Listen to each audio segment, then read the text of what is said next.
Le désir du peuple chrétien d'appartenir, d'être compté parmi les nations, causera la perte de sa position céleste.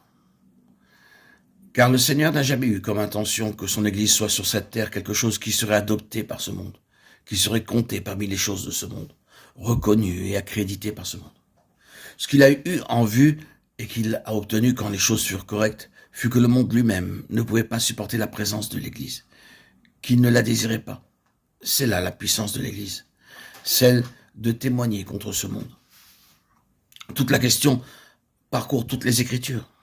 Vous voyez cela avec Noé qui, nous est-il dit, était prédicateur de la justice, et de qui il est écrit, en outre que divinement averti, des choses qu'on ne voyait pas encore et saisi d'une crainte respectueuse, il construisit une arche pour sauver sa famille. C'est par elle qu'il condamna le monde et devint héritier de la justice qui s'obtient par la foi. La présence des justes dans ce monde n'est pas dans le but d'être considéré par le monde, mais de le condamner. Oh, que l'Église ait cette puissance-là aujourd'hui. Que fera le monde avec de tels gens? Il fera avec eux exactement ce qu'il fit avec ceux qui sont mentionnés dans le livre de l'Apocalypse. C'est ce qui fait d'eux des vainqueurs. Ils n'ont pas aimé leur vie même jusqu'à la mort. C'est le prix pour être un vainqueur. Je ne vais pas tenter d'appliquer ceci à tout égard. Vous devez demander au Seigneur de vous montrer où le principe s'applique, comment il s'applique. Ce caractère céleste du peuple de Dieu. Écoutez encore ces avertissements et cette exhortation. Souviens-toi donc d'où tu es tombé. Que celui qui a des oreilles entende ce que l'Esprit dit, à celui qui vaincra. En joignant les fragments ensemble, voici en fait ce qui est dit. Ceux qui préservent et maintiennent leur position céleste envers et contre toute l'attraction vers le bas, la séduction, la force et la furie de l'ennemi de l'adversaire, parviendront au trône et régneront là où l'adversaire règne maintenant. C'est là l'issue, une chose énorme.